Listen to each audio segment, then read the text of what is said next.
welcome. My name is Todd Middlebrook, and I'd like to welcome you to Win-Loss, What Isn't It?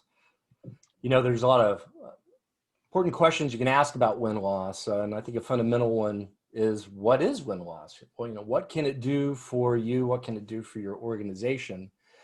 But probably a better way of phrasing that, or a more accurate way of phrasing it, is what isn't win-loss? It can do so much for you and your org. And that's what we're going to cover today. Just to give you a little bit of background about myself, Todd Middlebrook. I've been an instructor for the last 6 years at the Pragmatic Institute.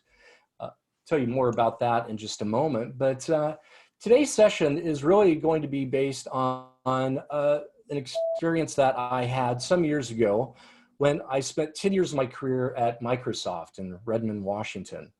I was working for what was called the Server and Tool Business Unit. That's the business unit that houses products such as Windows Server. And at one point in my career there, I was given the mandate to create a win-loss initiative to investigate, why were we winning? Why were we losing? What features do we need to add to our product? And which ones were we losing because we don't have them? And so, as you can imagine, I was a part of this initiative, created a group. We created a classification system to be able to classify the different outcomes that we saw in our wins and our losses. And of course, we needed data. And we got the sales organization to mandate that win-loss should be conducted on a certain class of deals that occurred worldwide. And it was awesome. We got a huge volume of data that came in. And, remembering our goal of finding out what features we needed to add to our product, the first surprise was 90% of the deals, whether they ended in the outcome of win or loss, in our experience, the results were for non-functional or non-feature reasons. These decisions were being driven by other criteria. And we were, of course, able to create fantastic charts and pie charts and eventually present this data back to our business units. And what we realized is, although we had this great quantitative data, when our leadership would double click on that and try to understand the facts that we were being presented, when they had questions, we had really difficulty answering those questions. What was that? Why was that important? How did they rate that versus that? And we didn't have that data. We had some pretty charts. And what we eventually realized is, well, a couple of things. We realized that, hey, we win and lose for reasons that may not directly be related to features. And we also realized that it's not just about having quantifiable data, but it's really about not just the quantity, but also the quality of the data or information. So I had a pretty intense experience with win-loss analysis at Microsoft, and I've now spent the last 6 years as an instructor at the Pragmatic Institute teaching product organizations the Pragmatic Framework. A framework that really describes all of the critical activities that an organization must do to ultimately result in a product that people want to buy. What do we need to do from a product management perspective? What do we need to do from a product marketing perspective? So 37 activities, and we've been teaching organizations of many different sizes that create many different types of products all around the world for 25 plus years. I've only been doing it for 6.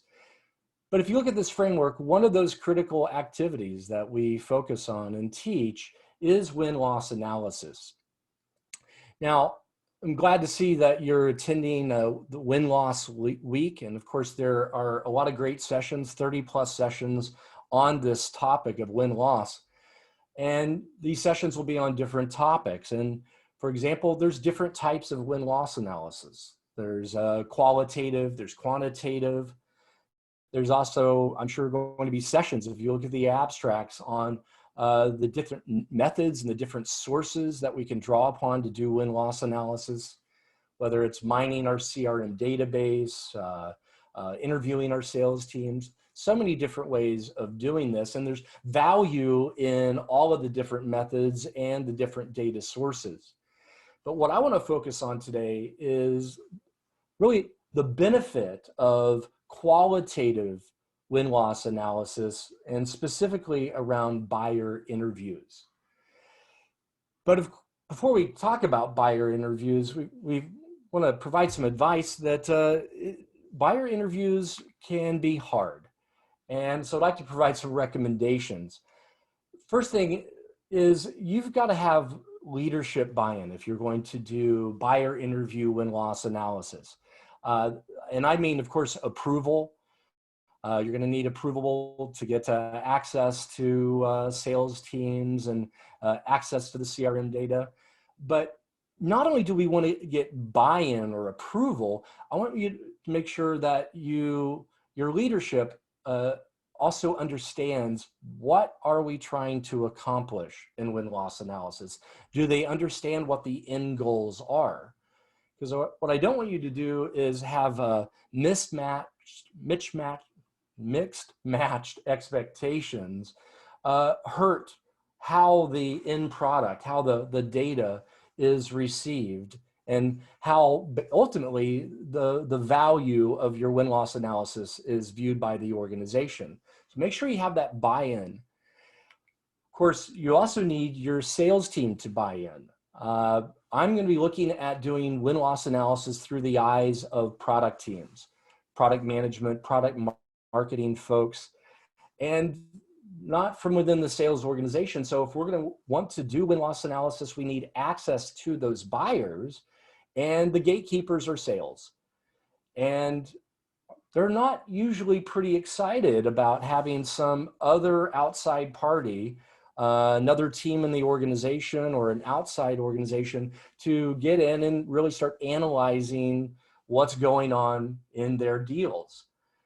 And so if we're going to do win-loss analysis, we've got to overcome the fears and objections that you may have in your sales organization. And I would just suggest that what you need to keep in mind and what you need to communicate to your sales organization is that you're not analyzing their deals. You're not analyzing the individual salespeople themselves. Instead, you're trying to learn about your market, and you're trying to benefit product management, product marketing, but you're not going to criticize their sales efforts or their salespeople. And not only do you need to make that promise, you need to keep that promise, because if they're fearful, they can block access. Also, how many interviews do we need to do? Our advice is to interview a few. By doing a few, we can start to spot patterns. We can start to learn things. And we can then, once we establish patterns, then later we can use other market research techniques like surveys to validate what it is we think we've learned about our buyers. But I'd also say, let's be practical about this. Depending on what it is you're trying to learn, maybe a few interviews is enough. Maybe it's enough to gain you the insights that you need that will help you improve or to make changes in your organization or in your products. So I would say do as little as you need to, but not too little. And don't do too much either. I'd also like to recommend to do an equal mix of wins and losses if possible. I think in many organizations, loss analysis gets the majority of attention, right? We want to know why we're losing. What can we do differently? But I would say that win analysis can be just as insightful as loss analysis. It can give us as much learning and surprises. I would also suggest that when it comes to difficulty of getting people to agree, it's often much harder to get people to agree to do a loss review than it is a win review. So that may end up tipping the scales and what the mix of the two is that you ultimately are able to do. Or again, depending on what it is you're wanting to learn, what decision you're trying to make, maybe win reviews is enough. I also would like to recommend that you pick good subjects for your buyer interviews and win-loss analysis. Uh, you know, we have target markets that we are, our objectives are pinned on, that we are wanting to sell to. And we want to make sure if we're going to do win-loss analysis, that the interviews we conduct are real good representatives of our target market. And they're not some anomaly. And not only do I want you to make sure that they're good representatives of your target market, I want to make sure that the individuals that you interview were actually a party to the decision. They were actually involved in the decision. I've seen many win or loss reviews conducted from user communities, users of the product. And I'll be looking at this today probably through a B2B lens. In a B2B scenario, often buyers and users are very different. And if we're interviewing users, they may not have had any part in the product, and their feedback, they'll tell you what they like about the product or don't like about the product that was chosen, but they may not have been a party in the actual making of the decision. Let's make sure we get the decision makers or the people that were involved. You know, it doesn't help if you ask the right questions of the wrong people. I would also like to recommend that you do win-loss reviews as quickly as possible. I mean, practically, the longer you wait, the fuzzier people's memories are. Do they remember the debates that they were having, the back and forth? Do they remember their considerations? If you wait too long, that can become stale and out of date. Also, if you wait too long, often after a purchase is made, the product is turned over to different parties. It could be implementation teams, eventually in the hands of the users of the product. If you wait too long, the decision makers may have disengaged and may no longer be available to be interviewed by you. Important question to answer is, who should be the interviewer? If we're going to do this within our organization, I would like to recommend that the interviewer not be somebody in the sales organization. And before you fret, I want you to know that this is not a criticism of salespeople. This is more of a commentary on human psychology. If we really want to get accuracy, if we want to get transparency, you know, even in something like win reviews, when the interviewer is somebody that is viewed by the buyer as being independent in some way, independent to the deal that was just conducted, and somebody who is objective, that does not have any subjective concerns, they are often more transparent and more open and more verbose in their descriptions. And of course, this is really highlighted, this problem, when it's loss reviews. And lost prospects, they're not inclined to answer a lot of questions or be verbose in their answers when basically the salesperson that they just rejected is now asking them, you know, what happened? Why did you choose to buy your product? It's very, very awkward. So having somebody that is viewed as objective in the mind of this buyer, and that can be a third party, but it doesn't have to be. It just has to be somebody that they don't associate with this deal. It could be you know, somebody from the product team or somebody from another part of the organization.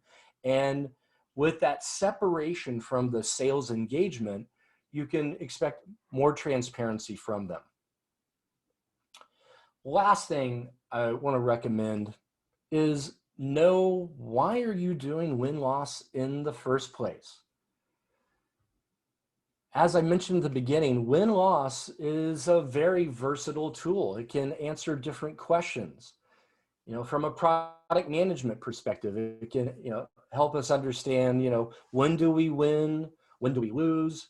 Which competitors are our biggest competitors, most common competitors? Can help us understand which features, are viewed as superior from us or for them. Which things do we need to match of the competition? For sales teams, lots of different questions that can be answered with win-loss analysis. They can help them analyze their sales process. Is it working effectively? It can help them understand their sales team. Which salespeople have the highest win rate? Which ones have perhaps the lower win rate? Who are their top salespeople? Which are the ones that maybe need to be coached up, trained up? Who can be mentors for them? Which of our sales motions are effective? Which ones maybe are not getting traction? Win-loss can also help us with our go-to-market strategy. It can help us to analyze our efforts already in marketing. How are they working? The content that we're creating, is it being digested? Is it being used? Help us understand our buyers better. Who are they? How do they shop? How do they buy? So there's a lot of different questions that can be answered for different parts of the organization using this multi-tool. But here's the thing.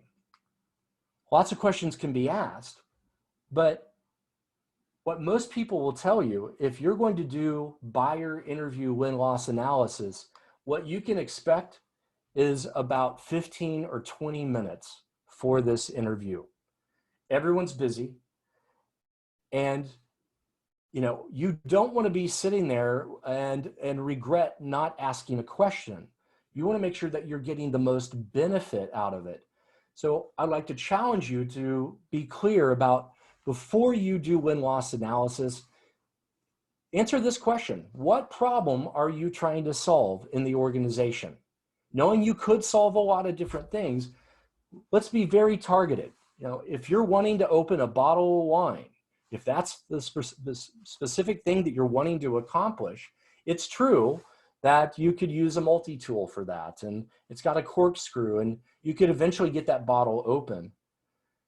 However, is it the perfect tool?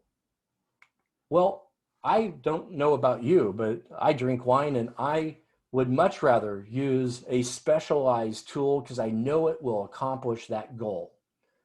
So I want you to think about, what are those goals? What are those objectives? What are you trying to improve? And let that guide the line of questioning that you use in that short period of time that you have available to you. So some examples, we can use win-loss analysis to help us with go-to-market improvement, sales enablement improvement, product improvement, competitive analysis, and as I said, we can use it for sales execution improvement. Not that it's not important, but I'm not going to focus on sales execution improvement. Not that it's not important, but I'm looking at this through the lens of product teams, product management, and product marketing, and it's my belief that the product management, product marketing teams should not be evaluating the sales organization or the salespeople. Let their leadership do that.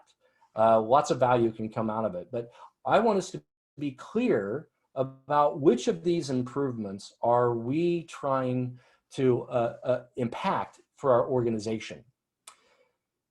I would also like to suggest that, in addition to knowing what it is we're trying to do, we need some way of framing the questions and framing the improvements. And I like to recommend using the concept of the buyer journey as a way to identify where are those opportunities for improvement, and as a way to help you parse down and define the line of questioning that you want to ask. And I'm using a very basic, generic buyer experience here, but a buyer journey are what are the different steps and stages that your buyers go through that ultimately ends with them buying a product. But it's not just a description of our selling process, but what is that comprehensive experience? And let's use that and know where we're trying to find improvements and direct our questioning to the questions that will give us those learnings. So I'm just going to walk quickly through different questions that you could ask depending on what you're trying to learn. And a big part of trying to improve your go-to-market efforts is understanding your buyers. They're the ones that are doing the shopping, the evaluating, and the buying. First, understanding who the cast of characters are. Let's ask them how they describe themselves. And I'm going to use a B2B example here. What is their job title? This could help me later if I'm going to want to conduct broader market research. Who do I need to be searching for? What job titles do I need to be searching for? I would also like to understand them better. I'd like to understand their roles and their responsibilities in their organization. Where do they sit in the organization? What's their job? What's their boss tracking them on? I'd like to get some insight into how they're compensated. Do they have a bonus structure? How does that work? And also I'd like to understand what are, if I understand what their objectives are in their job, I'd like to know what problems they have, what challenges they have, what is standing in the way of their success. This could give me a frame of reference that helps me understand, whether the problem I solve is even in this buyer's top 10 concerns. And that might be something that I'm competing with later. How do I try to convince them as a marketeer that, they should prioritize solving our problems more than maybe something else? And then critically, I'd like to understand what role did they play in the purchasing decision? What step or stage were they involved in? But also, what was their role? Did they make the final decision? Were they the initial shopper? Were they the ones who parsed out which of the competitive offerings should be evaluated? Were they that final decision maker? Help me understand that. And where did they pop in? What stage or step in that buyer journey were they involved in? So who are they? Let's know our buyers more deeply using win-loss analysis. And it can, of course, also help us understand what that buyer journey is, beginning with what did they do before they started shopping? Buyer journey begins with realizing that you have a problem in the first place. How did that happen? How did they know they had a problem? Let's understand. Is there a regulation coming down that they're going to have to be compliant to? Was there a pandemic? What brought the problem to the surface? But what I'm also going to be listening for is, how do they describe that problem? What was that problem? What were the implications of that problem to them? I'm also going to be listening for the language that they use, the negative consequences of the problem, because later, this might help me understand what search terms they might be typing into Google. That might make sure that the content that I'm creating is easily discoverable. Speaking of content, that language that they're using, content marketing, using language that will resonate with them. This might help me understand, do we need to invest in thought leadership activities, doing keynote addresses, publishing ebooks? This gives me an indication of where their journey starts and how they view the problems and the language that they use. I also want to understand those next steps, as if they realize they had a problem, what are the different ways they considered solving it? What are the different categories of solutions? And that may not just be what vendors, maybe they thought about building something for themselves. Was that something that was a potential alternative? Or did they maybe didn't want to buy or build something? Maybe they considered hiring humans to solve their problem and use human resources as the solution. What did they initially consider? And then how did they narrow that down And then within the categories, how did they figure out of all the solutions in that category, which of them are the ones they can evaluate? There may be a very crowded landscape of solutions in your product category. Do they have the time to evaluate them all? Probably not. So how did they narrow that list down? Did they, did they spend time on Google? Did they talk to an analyst? Is there some internet influencer that helped them parse that list down? Again, marketeers, this could help us understand, do we need to invest in analyst relations? Do we need to double our social networking investment? Continuing with that, maybe they hired a consultant to help them evaluate those options. And again, we're always looking for patterns here to understand what is common about our buyers and their buyer journey. Oh, marketeers. So did any of the marketing assets that we've invested in impact their decision to evaluate us? I mean, did they go to our website? Did they download our 30-day trial product?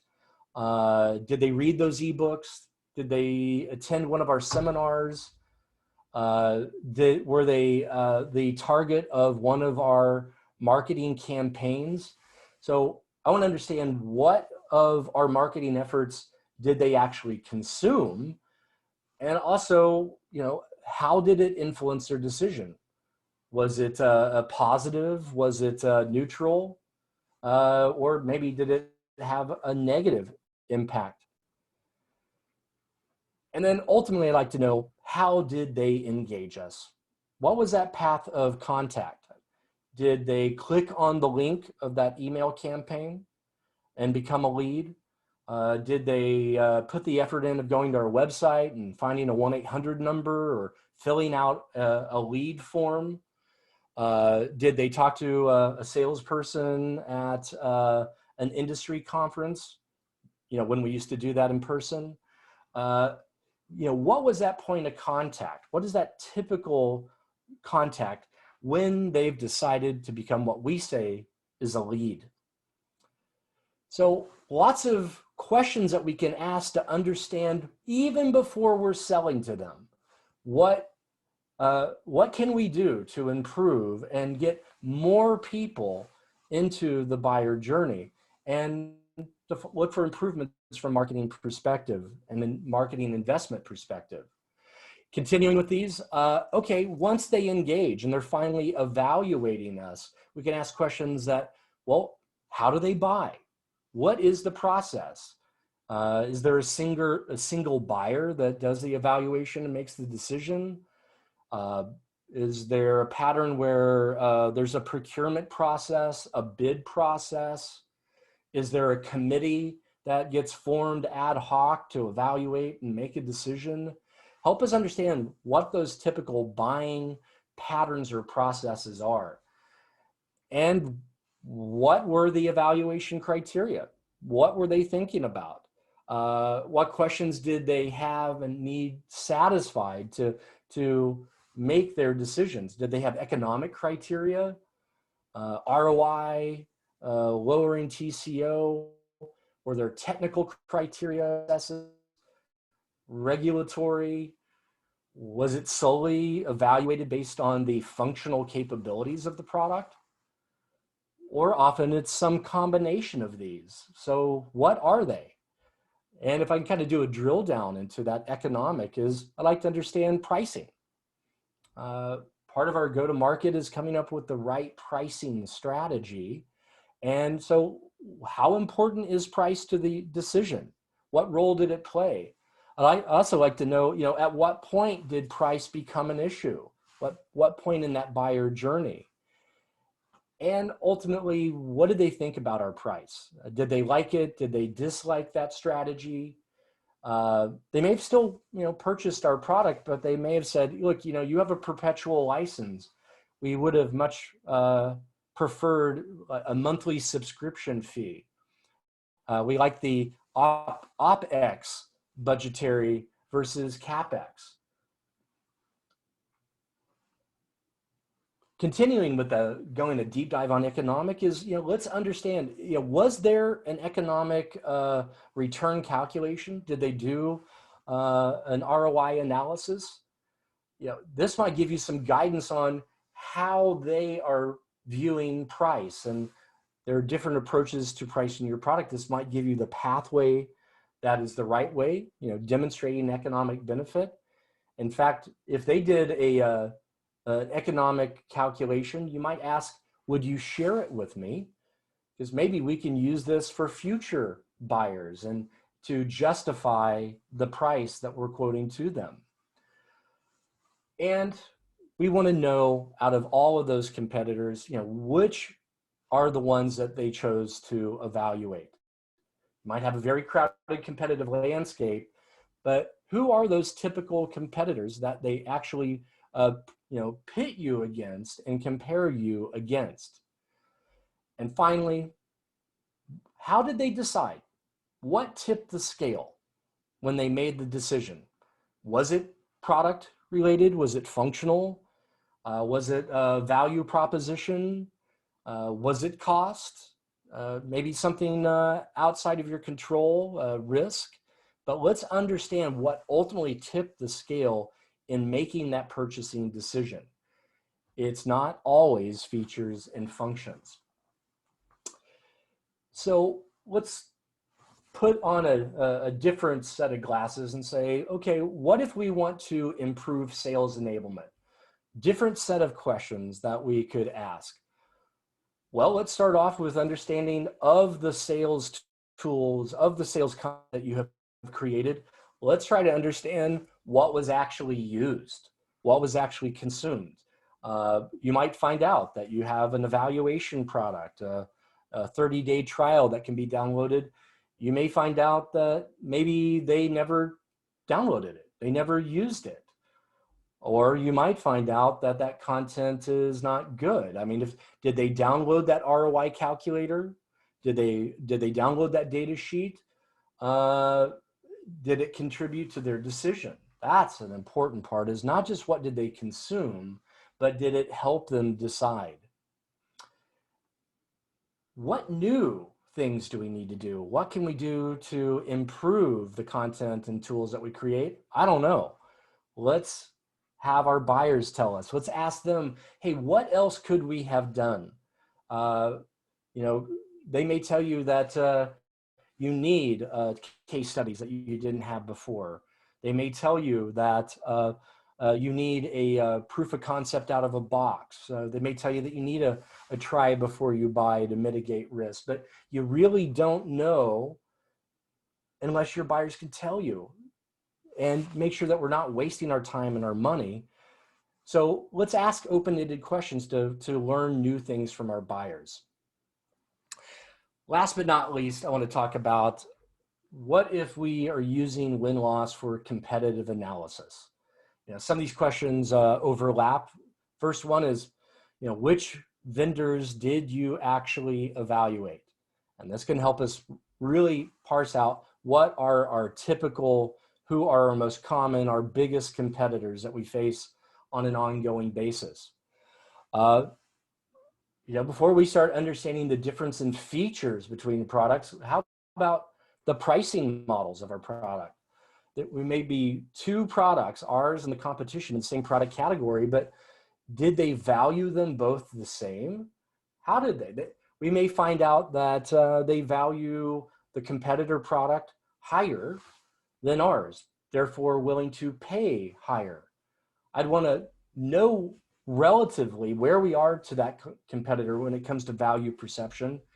I'd also like to follow up this question with why.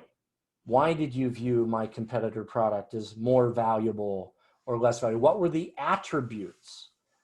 And it may be they had better case studies. It may be that they had an ROI calculator. It may be something, again, that's not necessarily related to the functionality of the product. And back to those criteria, what were their decision criteria that they actually compared you on? Were there those technical criteria? Were they economic? Or were they functional? And ultimately, I would ask them, the winner of this, what were their strengths over the loser? What ultimately tipped the scale for us or for them? And yes, it's true, win-loss can also help you understand the functional differences between your product and your competitors. And so, we can ask, how did they assess those products? What did they view as the unique capabilities of our product versus that competitor? They probably saw some unique capabilities of their product versus us. What did they view as our respective best capabilities, theirs and ours? What did they see as being about the same? And did they see some inadequacies in one of our products or different inadequacies in both of our products?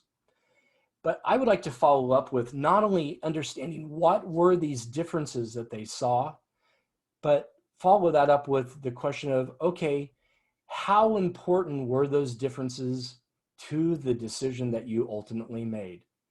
We so often can get caught up in understanding these functional comparisons and forget to ask, did it actually tilt the scale in one direction or another? You may have seen that they have higher performance than we do, but was that weighty in the decision that you ultimately made?